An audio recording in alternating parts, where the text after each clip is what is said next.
Hello friends, स्वागत है आपका अपने यूट्यूब चैनल मैक्स मैथ्स में।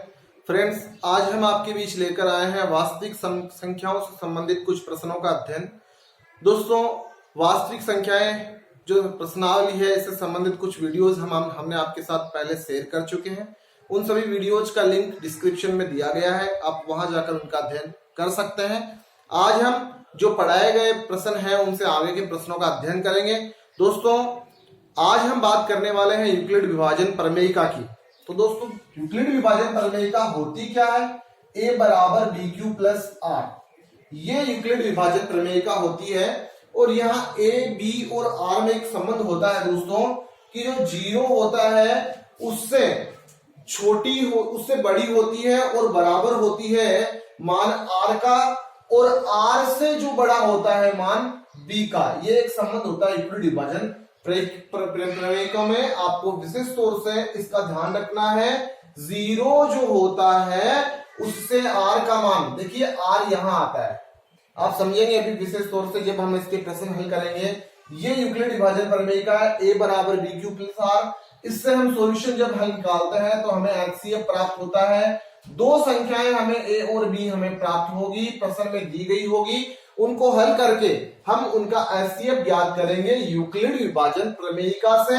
और ये जो संबंध है इससे अपने कुछ प्रश्न जो है वो हल होने वाले हैं। दोस्तों, r का मान सदैव छोटा होगा b से। देखिए यहां देख रहे हैं आप लोग, सॉरी, हाँ बिल्कुल, r का मान छोटा होगा b से, मतलब b का मान जो है वो r से बड़ा होगा हमेशा यूक्लिड विभाजन प्रमेयिका में। आइए दोस्तों, इस संबंध से प्रश्न हल करने वाले हैं हम 2.1 प्रश्नावली का तीसरा प्रश्न, और उसके आगे के प्रश्न भी इसी प्रमेयिका से। तो प्रश्न संख्या 3 देखिए क्या है, हम उसका अध्ययन अभी यहां तुरंत करेंगे, आप समझ जाएंगे प्रश्न को।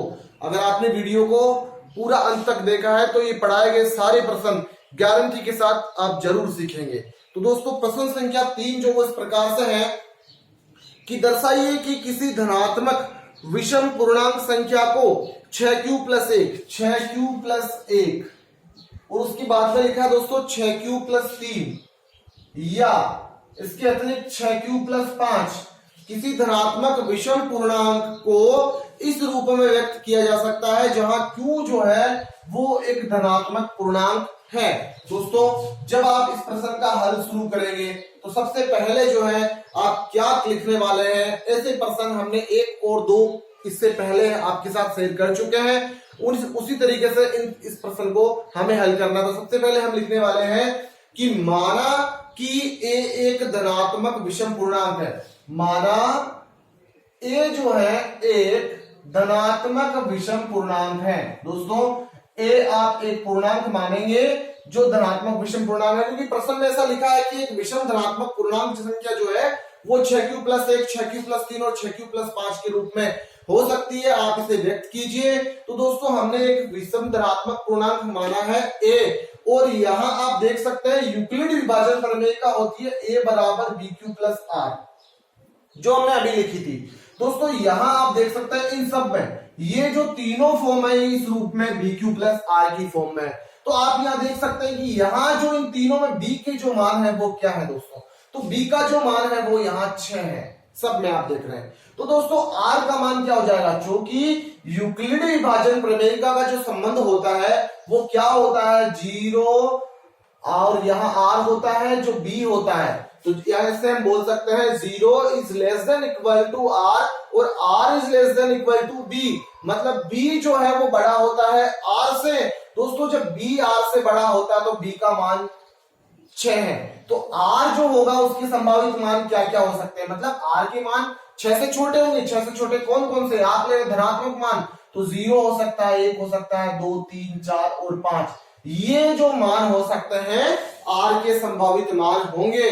तो आपको इस फॉर्म में इसे व्यक्त करना है। तो आप लोग यहाँ a बराबर बी क्यू प्लस आर जब लेंगे वहां r के मान आप अलग अलग परिवर्तित करेंगे। आपने r बराबर 0 लेने पर, r बराबर 1 लेने पर, सॉरी यहाँ r बराबर 1 लेने पर, इसके बाद r बराबर 2, r बराबर 3, r बराबर 4, r बराबर 5, 6 ऑलरेडी यहाँ पे लिया हुआ है। तो आप ये मान जब लेंगे और आपको प्रश्न में ये दिया हुआ, देखिए b का मान 6 है, B Q plus R, B Q plus R में आप बी का मान 6, क्यू की जगह देखिए क्यू जो है उसे आप क्यू ही लेंगे, प्लस आर की जगह आपने 0 ले लिया तो आप देखते हैं 6 क्यू प्राप्त होता है।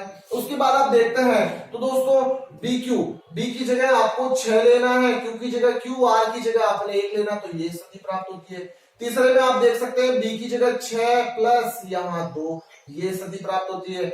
यहां आपको प्राप्त होता है 6 क्यू प्लस 3, यहां प्राप्त होता है आपको 6 क्यू प्लस 4, यहां प्राप्त होता है आपको 6 क्यू प्लस 5। लेकिन प्रश्न में ये लिखा हुआ है कि धनात्मक विषम पूर्णांक।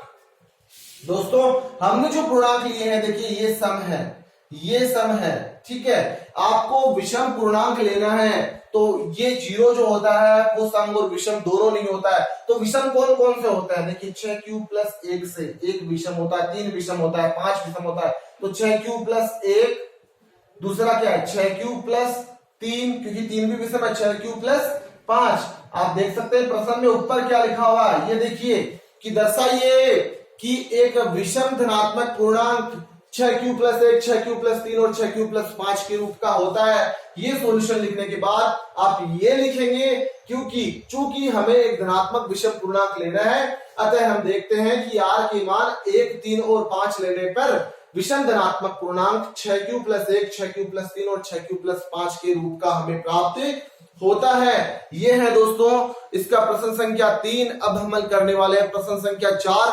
दोस्तों प्रश्न संख्या 4 जो है वो इस प्रकार से है कि उसमें हमें यूक्लिड विभाजन प्रमेय का प्रयोग करके और वहां हम HCF ज्ञात करेंगे। अलग अलग संख्याएं हमें दी गई है, देख सकते हैं आप। चौथे क्वेश्चन की पहली जो संख्या है वो इस प्रकार से है 210 और दूसरी जो संख्या है वो है दोस्तों 55। हमें प्रयोग में लेना है a बराबर B Q plus R. Euclid विभाजन प्रमेय का पहले ही आपके साथ शेयर कर चुके हैं। यूक्लिड विभाजन प्रमेय का से हम HCF ज्ञात करेंगे। दोस्तों यहां हमें a और b के मान पहले देखने हैं कौन से होंगे। तो यहां आप देखिए दो संख्याएं हमें दी गई होगी, जो बड़ी संख्या होगी वो a लेंगे और जो छोटी संख्या होगी वो सदैव आप b लेंगे। प्रत्येक प्रश्नों को इस प्रकार से हल करने वाले हैं आप। तो यहां देखिए a की जगह आपने 210 ले लिया, b की जगह आपने 55 ले लिया। दोस्तों क्यों आप ऐसी संख्या लेंगे, क्यों एक संख्या आपको माननी है जिससे आप इस 55 को गुणा करें ताकि आपको प्राप्त हो 210 या फिर इससे कम।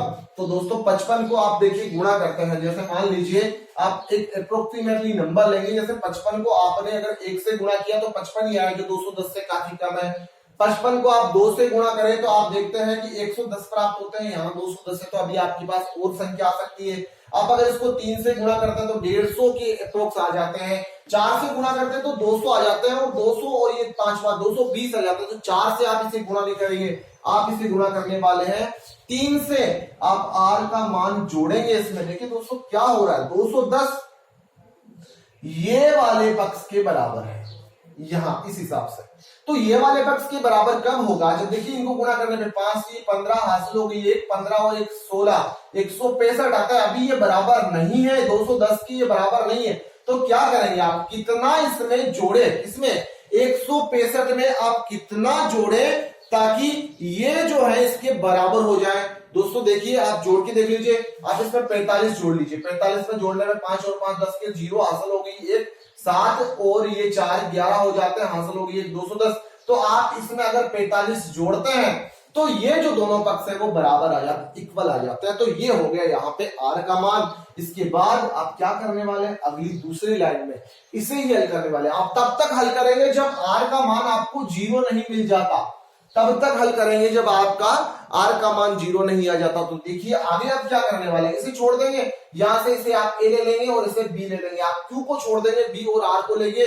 यहाँ बड़ा मान b का होगा, छोटा मान r का होगा। इसे आपने a मानना है, इसे आप b मानेंगे।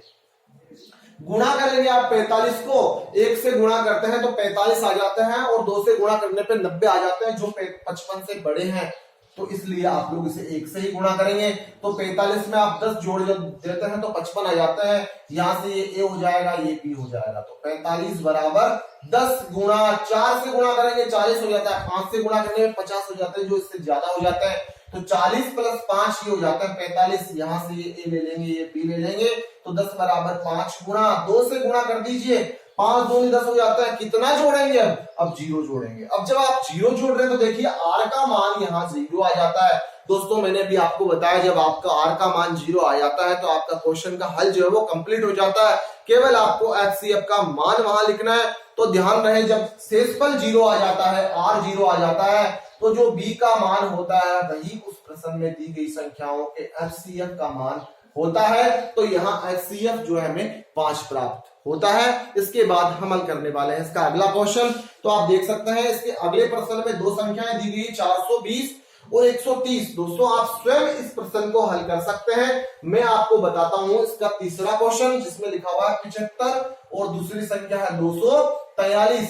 आप a बराबर B Q plus R Euclid विभाजन प्रमेय का लगाते हैं। दोस्तों जो बड़ा मान होता है वो a का होता है, छोटा मान b का होता है। आप b को मतलब 75 को आप गुणा करने वाले हैं एक ऐसी संख्या से जिसे गुणा करने पे 243 से हमें छोटी संख्या प्राप्त हो और उसके अथवा उसके बराबर संख्या प्राप्त हो। दोस्तों आप 75 को गुणा कर लीजिए 3 से। जब आप 3 से गुणा करते हैं तो देखिए 5 के 15 के 5 हासिल हो गई, 1 7 के 21 1 22 जो प्राप्त होता है 225 वो 243 से बिल्कुल कम है। अगर आप इसे 4 से गुणा करते हैं तो वे ज्यादा प्राप्त होते हैं, इसलिए हमने इसको 3 से गुणा किया। इसके बाद आप इसमें 18 जोड़ देंगे। जब आप इसमें 18 जोड़ देते हैं तो आप ये पाते हैं कि हमें 243 प्राप्त होते हैं। दोस्तों इसके बाद आप दो मान दूसरे लेंगे और वहां से आप चुराएंगे ए और बी के मान। तो ए का मान 75 हो जाएगा, बी का मान 18 हो जाएगा। 18 को आप गुणा करेंगे ऐसी संख्या से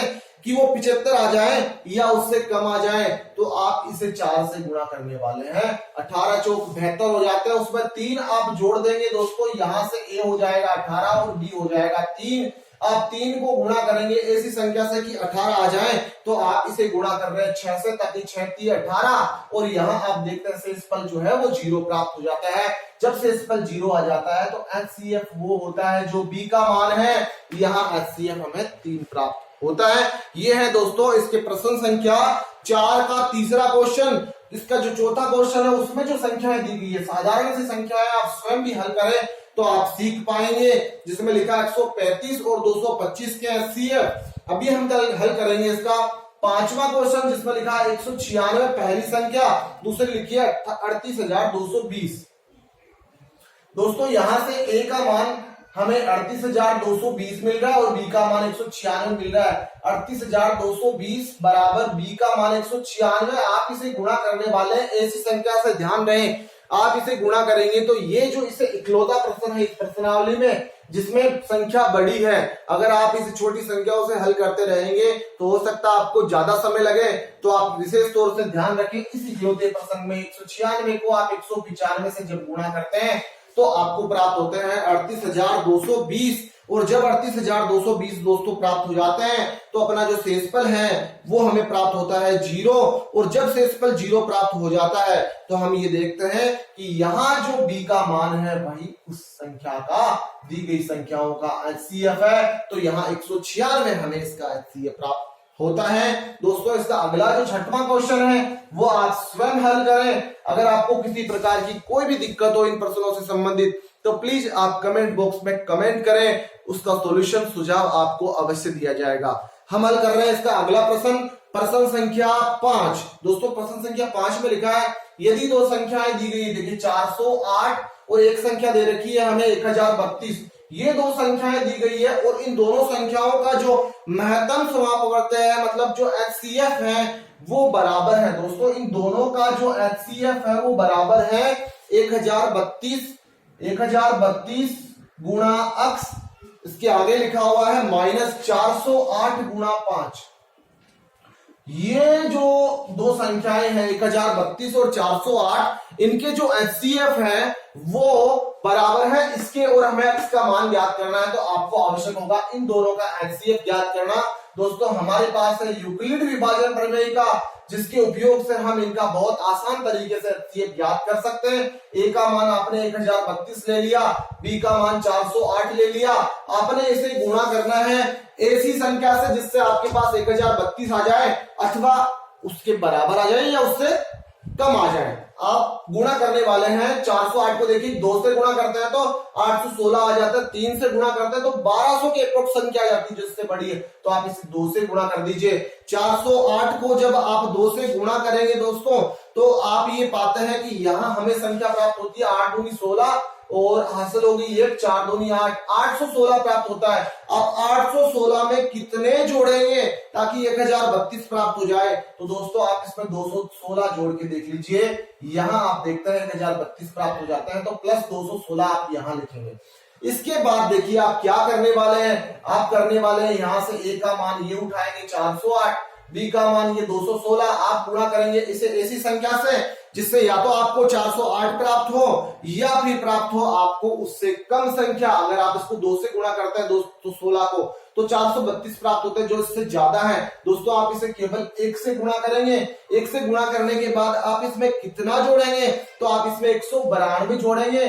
216 में 192 जोड़ते हैं, 6 2 8 हो जाता है, 9 1 10 का 0 हासिल होगी, 1 2 3 और 1 हासिल वाली 4 408 हो जाते हैं। यहां से ये ए का मान होगा, ये बी का मान होगा, 216 बराबर 192 गुणा, आप 192 को गुणा करने वाले हैं ऐसी संख्या से जिससे आपके पास 216 आ जाए अथवा उससे कम आ जाए। दोस्तों आप 2 से गुणा करते हैं तो संख्या इससे बड़ी आ जाती है, तो आप इसे केवल 1 से गुणा करें। 192 में आप कितना जोड़े ताकि 216 प्राप्त हो जाए, आप इसमें 24 जोड़ के देख लीजिए, 4 और 2 6 हो जाते हैं, 9 और 2 11 के एक हासिल हो गई, एक ये 216 आ जाते हैं। फिर से ए का मान ये 192 और बी का मान जो है हमें प्राप्त हुआ 24। आप 24 को ऐसी संख्या से गुणा करेंगे कि आपको 192 प्राप्त हो जाए या उससे कम। दोस्तों आप इसे 8 से गुणा करके देख लीजिए, 8 चौक 32 हासिल हो गई 3, 8 दूनी 16 और 3 19। दोस्तों 24 और 8 को गुणा करने पे वो बराबर हो रहा है 192 के, तो शेषफल 0 हो जाएगा। और जब शेषफल 0 आ जाता है तो आप ये देखते हैं जो बी का मान है वही उन संख्याओं का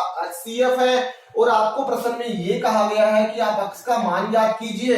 यदि इन दोनों संख्याओं का HCF बराबर है 1032 अक्स माइनस 408 गुणा 5 के, देखिए इनको गुणा कर लीजिए, 8 पंजो 40 हासिल हो गई 4, ये 4 यहाँ हो जाएंगे और 5 का 20 2040 हो जाते हैं। इस तरफ 1032 अक्स है और इस तरफ 24 है। दोस्तों ये माइनस की संख्या से इस तरफ ले आइए, प्लस के हो जाएंगे। जब ये इस तरफ प्लस के हो जाएंगे तो आप ये देखते हैं प्लस के 2040 और ये 24 इन्हें जोड़ने पे देखिए 602 2064 प्राप्त होते हैं। इस तरफ 1032 गुणा में इस तरफ भाग में आएंगे और जब आप 1032 का भाग 2064 में देते हैं तो हमें 2 भागफल प्राप्त होते हैं। तो आप ये देखते हैं कि यहां पे जो अक्स का मान हमें 2 प्राप्त होता है। दोस्तों ये है 2.1 प्रश्नावली की कुछ प्रश्न। अगर आपको वीडियो पसंद आया, आपने इसमें से कुछ सीखा तो प्लीज वीडियो को लाइक करें। अगर आप चैनल पे नए हैं तो प्लीज चैनल को सब्सक्राइब करें, बेल आइकन को प्रेस करें ताकि 10वीं कक्षा से संबंधित गणित की हर समस्या का सॉल्यूशन आपको इस चैनल पे मिल सके और आने वाले नए वीडियोस के जो लिंक है वो आप तक मिलते रहे, नोटिफिकेशन आप तक पहुंचते रहे। आज के लिए दोस्तों इतना ही, धन्यवाद।